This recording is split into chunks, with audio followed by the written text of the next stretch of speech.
life is not a race, it's all one big show. I can see it now that the truth is told. Feels like letting go. 'Cause I love this life. Yeah, it feels alright.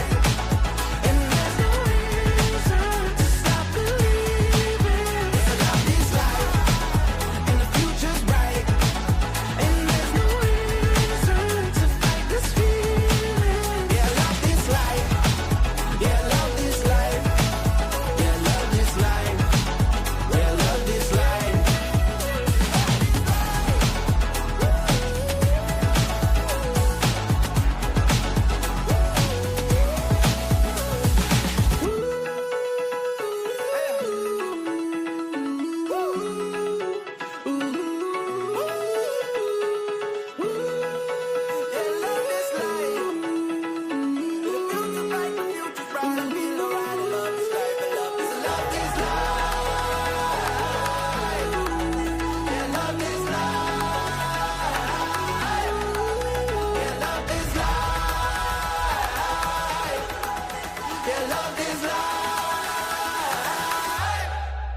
Cause I love this life.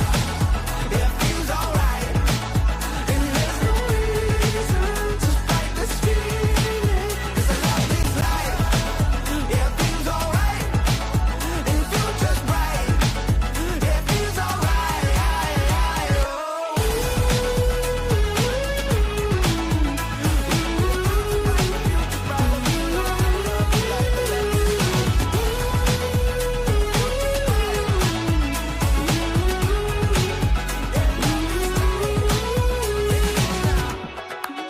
Yeah, I love this life. Yeah, I love this life. Yeah, I love this life.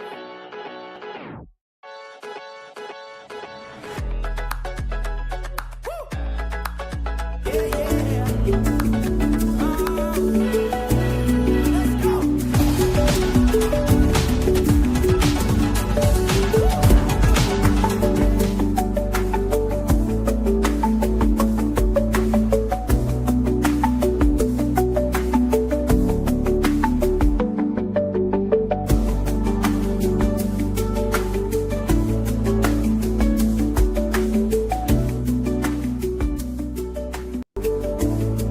Uh-oh, there we go. All right, hold on. There we go. I always forget to unmute that thing or unloop that thing every time it goes on there. What's going on, guys? We're here live on YouTube. We're here live on Instagram, Facebook. Where else? LinkedIn, everywhere, I guess. What's going on, guys? How are we doing? What's up, Good. Evan? I'm used to saying guys because, and I said Ethan, because Evan's not on here yet, and he said he needed a couple minutes, dude.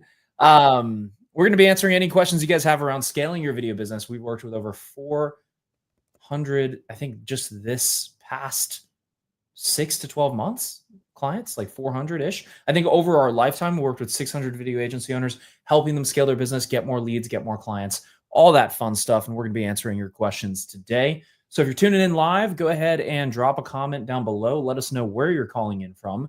And then any kind of questions that come up for you guys, as far as like, what are you struggling with?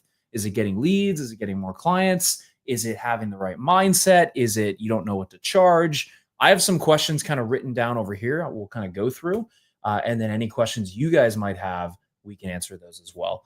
So let me go ahead and pull some stuff up. Ethan, how's your week been, dude? Good, dude. This year is going by too fast. It's going to be May next week. I know. Isn't that crazy? It's absolutely wild. There he is. Evan. What up? What up, dude? How are you? Did you do a interview with Dan the man today? I did it a couple weeks ago, but yeah, it just came out on YouTube. So Sick. yeah, I love it. Yeah, Dan's crushing it. He just left a full-time job and he's doing what? 30K? 30K a month? something 25K close a to that, I month? think. I don't want to. Don't quote me exactly. I think it's like 3 or 4 retainer clients. Retainers, yeah. Retainers, you know, one of them. Yeah. But no, Nice. that's what I think. I think he's at 3 or 4. I think 4. Nice. Yeah. Cool. I'm going to kind of rapid fire some questions I think a lot of people have. And then any kind of like questions we get, if you see me looking over here at Instagram, I'll be answering stuff there as well. Dalton in Motion says, are cold emails a waste of time? Yeah, I'd say they are. I think they're a waste of time. Look, and here's the preface with this. everything can work. It's Yeah. just how well does it work? And so with cold emails, it takes forever. You need so many cold emails. Like you need like thousands and thousands and thousands of cold emails just to get like a reply. And then you need like, tens or hundreds of replies to get one booked call. So it's like, would you rather do that, or would you rather just run ads and get people to reach out to you? Yeah, And- I get tons of them, and if I'm Yeah, being honest, and that's the thing is like I don't respond to cold ads at all, like or cold emails, right? So like if you yourself wouldn't respond to it, then why are we doing it, right? And I know a lot of people can sometimes say that about ads, but you'd be surprised how many high-level business owners there are that end up entering their info into a lead form and then booking a call with our clients. I actually have a YouTube video coming out after this going over literally the behind the scenes of some of our clients' pipelines and the lead quality that they're getting around like businesses doing 200K a month and more, opting in saying, hey, I would love to book a call with you. So it's like, is it easier to talk to those people, or is it easier to talk to the people that you have to cold email and harass and it takes forever to talk to, right? So hopefully that answers your question, Dalton in Motion. I would say cold emails are a waste of time. It's not a good use of your time. You could spend that time scripting an ad, drafting the ad, publishing the ad, and getting leads to reach out to you. you just have less leverage in the sales setting too. Yeah. When you're going to people versus people coming to you, like when you go to people, you're in the passenger seat. Yeah, exactly. It's all just based on intent, right? At the end of the day, it's like who do you respect more, the person who's reaching out to you, or you reaching out to the person who looks more needy? It's like always the person reaching out. And Always. so I'd rather just I don't talk to get somebody. I don't get cold calls from doctors. So Yeah, and it just shows like it shows low authority as well. You know what I mean? So it's like when you have people who are reaching out to you, it automatically puts them in a lower position than you at the end of the day. Beck says, "What's up, guys? Where do I watch that YouTube video you have coming up? As soon as my editor is done with it this afternoon, it'll be on my YouTube. After this, I'm going to the gym, and then I'll publish it once my editor gets it back to me. Beck, I'll send that over to you. Or if you just look out on the YouTube, just make sure you're subscribed. Click the notification bells. I feel like a YouTuber out here, dude. I'm like, subscribe, click the link below. So it'll be coming out there. Dalton says, what's a good starting place for ad budgets? I've had solid geo experience. I don't know what he means by geo experience necessarily. How much per day do I need to load into Meta? So we typically, and Evan maybe can talk about this through the ads coach, but we typically start at like $10 to $20 a day. And then we scale up from there based on the winners that we see and the ads that we see. Now, big thing you want to do, Dalton, and this is kind of an advanced tactic, but I'll give it to you. Geotagging. Got it. Okay. So something you want to do on the lead forms, the way Facebook's going to find you qualified leads is you have to have a conditional logic baked into your actual lead form. So if you're doing a Facebook lead form, this is something we help our clients with, but if you're doing a Facebook lead form, you need to have some sort of qualifying question on the lead form that says, hey, are you this type of person or are you this type of client? Yes or no. If they select no, you need to boot them out of the funnel and boot them out of the form. If they say yes, then you allow them to continue, because what happens is if you have clients coming in and leads coming in, but they're not the quality you want, Facebook's still going to find more of those types of people. And so it's just like a negative feedback loop. Yeah, exactly. We were talking about this on our CSM meeting this morning, but it's like you have to have that on there. And that's something we help our clients set up, but like 20 to $30 a day. And then we've seen clients close, multi-$1,000 deals, and then they just take some of that money and reinvest it back into ads, and they just keep doing it over and over and over again. And that's it. Back with another good question. Organic SEO versus ads, thoughts? I've been talking too much. Evan, why don't you take this one? Organic SEO versus ads. So I think if you're talking about a quicker potential return, ads. I mean, SEO is great, but it's still, and again, this all depends on platform and everything as well. But primarily what we do is, deal in the metasphere. Organic SEO, you're still just talking to people that are actively searching for you, right? But if we can get in front of people and kind of bring to the forefront their problem and their issue and have them kind of confront that through places like Facebook or Instagram, that's going to kind of pique the interest that they may not have been actionable on yet. So I would say ads over SEO, but SEO can be important in a long time horizon game that you might be playing. I don't discredit it because it can work. I have acquaintances in marketing that's all they do is SEO, and it does work. But it is still very much, it's more competitive, I would say, in that regard, because there's a smaller population that you're fighting over. Yeah, absolutely. It's the way I look at it. Yeah, it's good thought for sure. Dalton in Motion said, what's a good example of a lead form to weed out the no good people? So it depends on who it is that you're targeting. So Dalton, I would need to know, like, and I texted you this while Evan was answering that question, but we'd want to know, like, who is the ideal market. If, like, you're looking for more medical based companies, like medical clinics, medical companies, medical doctors, you'd say something like, hey, to confirm, just want to make sure you are a medical practice owner who has at least XYZ employees, if that's a qualifying factor, or you're a medical based company that is making at least XYZ revenue, right? And so you have that in there as a way of basically disqualifying people, whether they select yes or no. Oh, you've niched into med spas. Perfect. I answered that. Okay, cool. Perfect. J-Bond is here. J-Bond's one of our clients. J-Bond Media. What's going on, dude? But yeah, Dalton, the biggest thing is, like, you just want to make sure you have a specific question on there where you say, hey, this is for this person. This is for not this person.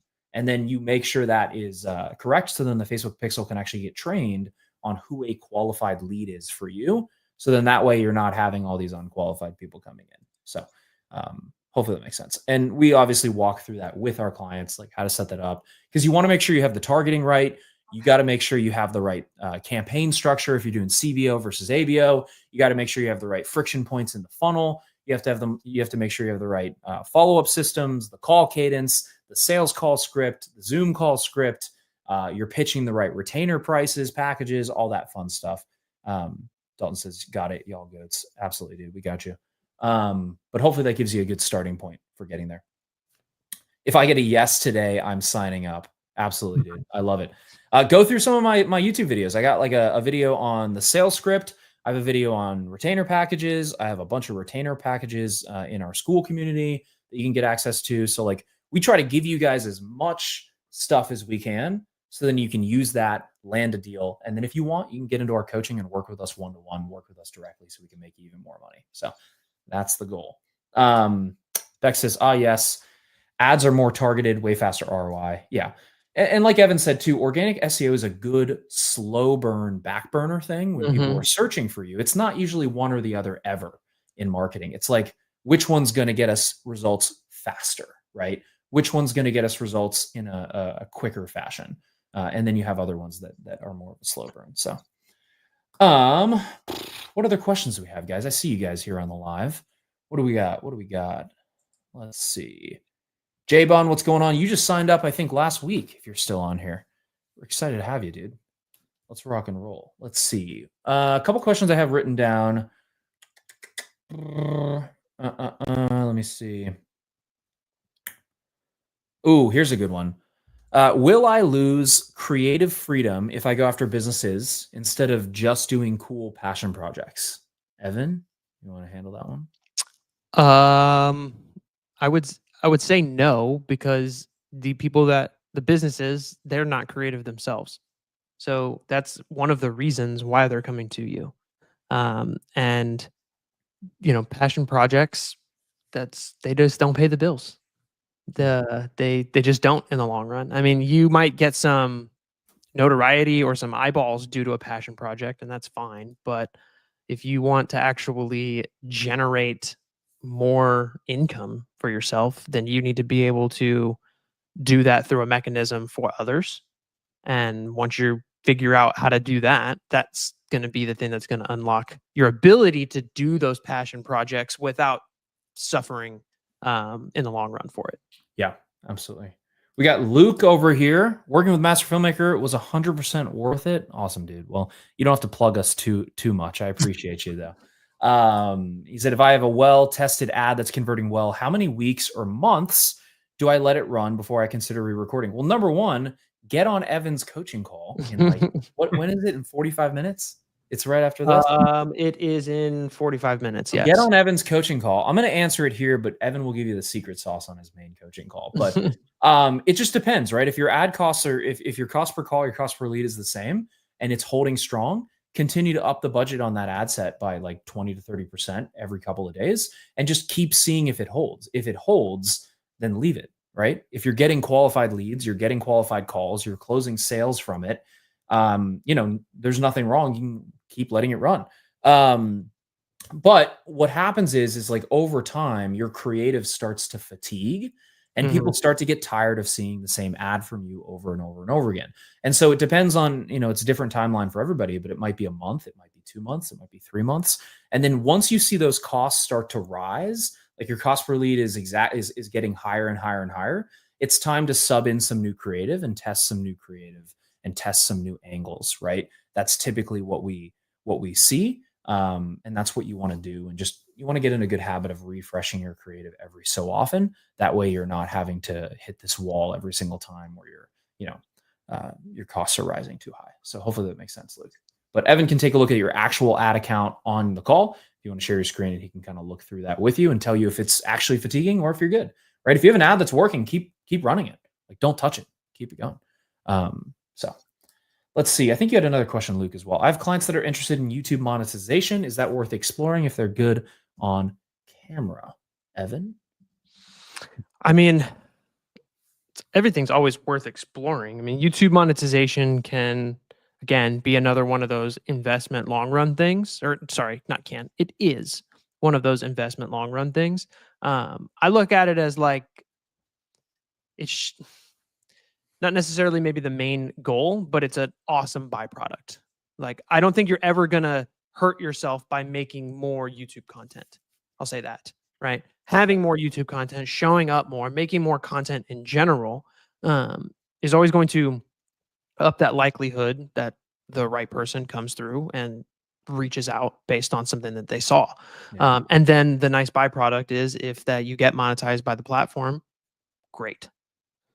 But I wouldn't use that as a main strategy. No, definitely not. It takes too long. It takes I way mean, too long. yeah. You have to sell a product on the back end of the content. So if they're like, it depends on what kind of business they are, but I would make content to attract eyeballs to then go to the link in there under their video and turn that into a sale, right? And have them monetize that way.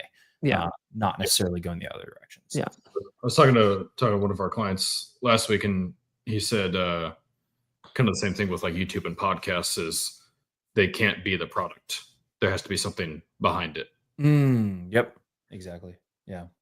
Absolutely. Let me see what else. If I build a nice brand and an aesthetic looking brand and website, isn't that enough? Basically they're asking like, isn't that enough to attract better quality leads? If a tree falls in the woods, does anybody hear it? Or whatever the saying is. Yep. Right. Like, you got to get people there to see the tree fall. So that comes with a traffic source. Well, it's funny too, even with, dude, some of the prettiest looking aesthetically design driven websites don't convert. Like, if you look at like too confusing or like, what's that? If it's like too confusing or like people, when you send direct response traffic to a page, you need to capture their name, email, phone number so you can actually call them and turn them into a call, right? If you're sending traffic to some aesthetic looking website where there's a bunch of stuff for them to do, we've just historically seen like conversion rates just tank on that. It just doesn't work because like the person has too many things to look at and there's too much to do. And I think like sometimes people are like, "Ooh, I don't want to record ads or send them to a landing page because I feel like that's cringy." And it's like, you can put your own style on the page, but it needs to follow a certain structure, right? And I think sometimes as artists and creatives, we get wrapped up in like, it has to look so pretty. It has to be perfect. You can make it look pretty. You can make it look as aesthetically designed, like pleasing as possible, but it needs to be like a form with like name, email, phone number, and that's it, right? I think sometimes people are just like, "Ooh, I don't want to be that guy." It's like, well, do you want to make more money? Do you want to grow your business? Do you want to have money to go work on more passion projects? It's like, if you do, then great, be that guy. But I think a lot of people get in their heads about that. Rick says, "This is exactly the kind of stuff I've been looking for." We're happy to have you, Rick. You could be the best at whatever, but it doesn't matter how good you are if nobody knows who you are. Yeah, 100% true. So, what other questions do we have, guys? What other things can we answer for you while we're here? We got to jump here in just a couple of minutes. I'm going to go through a couple more questions here, and then if you guys have any, let me know. How do I stand out when every videographer says that they make content? That's a good question. Do something more than just make content. Provide what do you mean? a solution, like provide a solution through the content. Yeah. You're solving problems at the end of the day. You guys aren't creating content. You have to understand what problems you solve, and then that you're solving problems. Because the problem isn't the content. Yep. Because the content itself, for the prospect, they want something out of that content. Figure out what that is. Yep. Solve that problem. Yeah. Yep. What does it do? Drives more leads, drives more awareness, gets more people to know about them. Testimonials build social proof, builds trust, right? We are in what people call, and I'm sure you guys have heard this, a trust recession, right? So there are so many businesses and local, online, service-based businesses, all of them, who need content to physically build trust with people. Because like if someone's watching your piece of content, like if you guys are watching us right now, you're spending time with us virtually, right? And I can do this with Evan and Ethan one time, right? And millions or hundreds of millions or billions of people can see it. Now, do I get that kind of views? No, because we have a niche audience, right? I don't. But it's the like most clients need some sort of piece of content or content on an ongoing basis to build trust with their audience and their customers. And that's where you guys come in, and they're willing to pay for that every single month. Yep. Dalton says, how do I justify a $5,000 client? By bringing a simple camera package and a couple of lights. I've been hired based on my Red Raptor too often. This is a perfect point. Evan, you want to hit that one? Hold on one second. Repeat the question. I'm sorry. You're good. So Dalton says, how do I justify a $5,000 client by bringing a simple camera package and a couple of lights? I've been hired based on my Red Raptor too often. So the justification from the So I guess he's asking, like, how do I Raptor justify to a client if I'm only bringing like a small camera package and a couple of lights? Got it. And it's not about the camera package. It's not about the gear. It's about the result that the gear creates. I just right? thought of a good analogy. It's like if I came to Evan and I was like, Evan, I'm going to shoot you an ad that's going to make your company $500,000, but I'm going to shoot it on an iPhone. Does that client care that I'm shooting it on an iPhone if they 100% believed that it could make them 500 grand? I mean, I don't.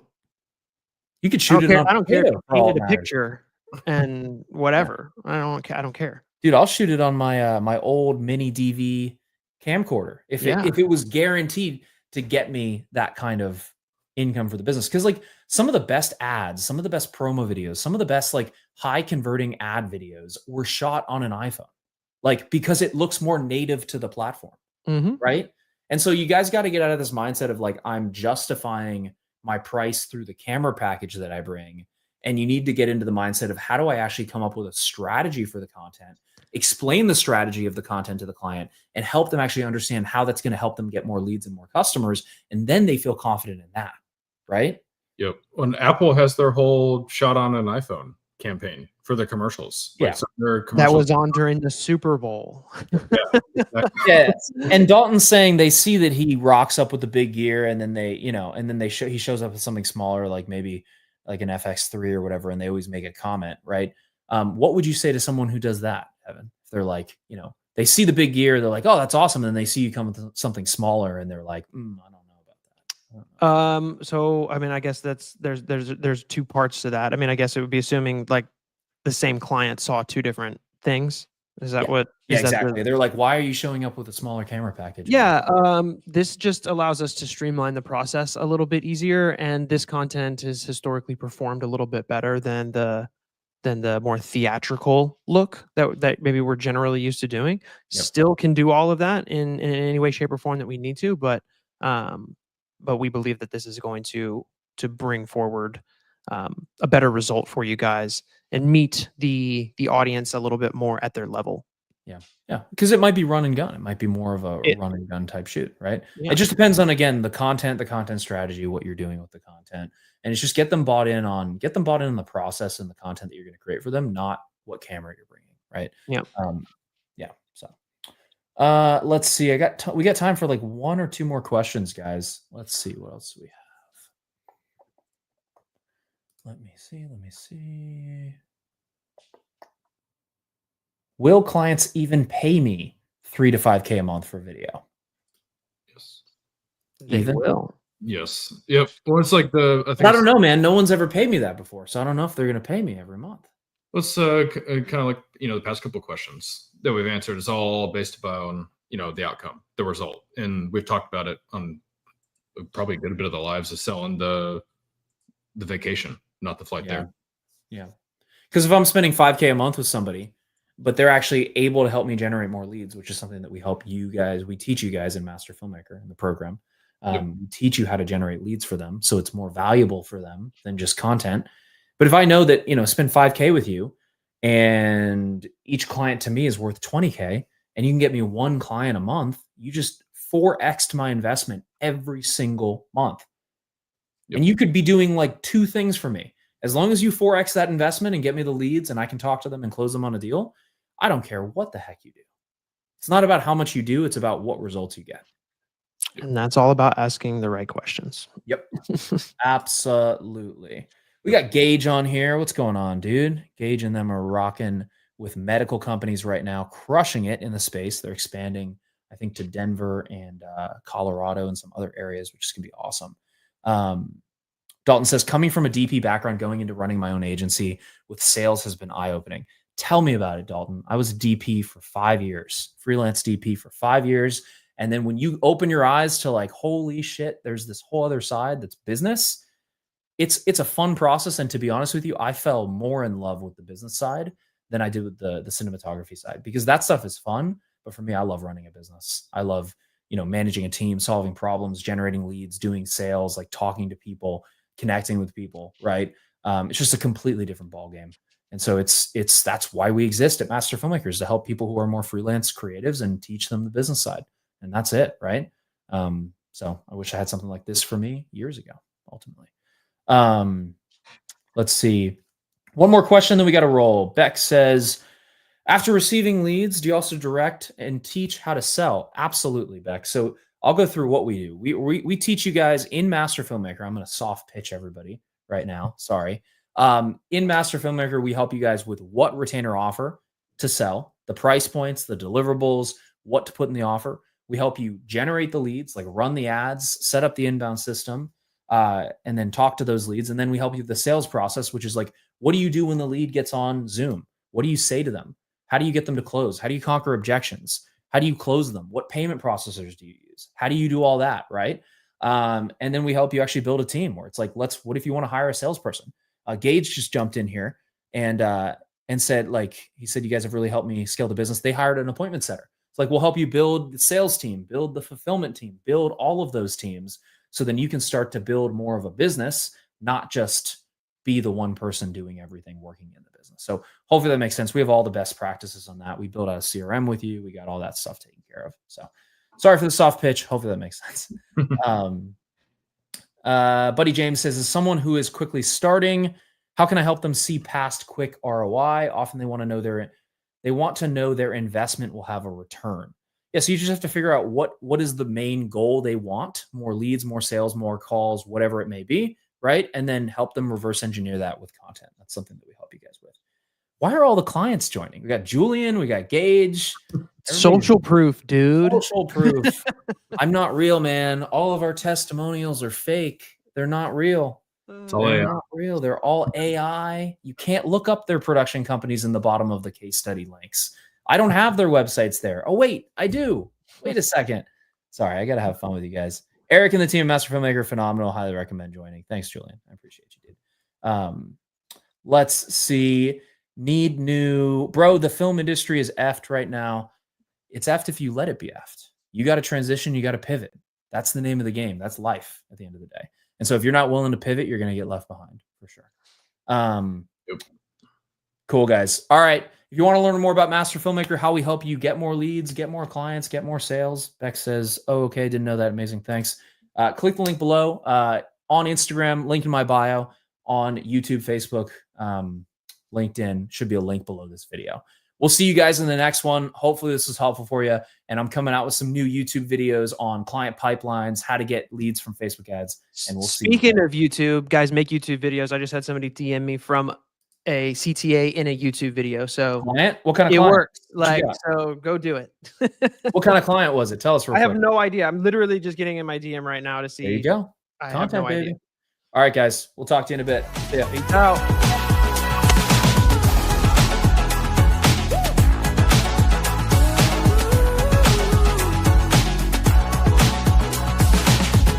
You ain't gotta ask me.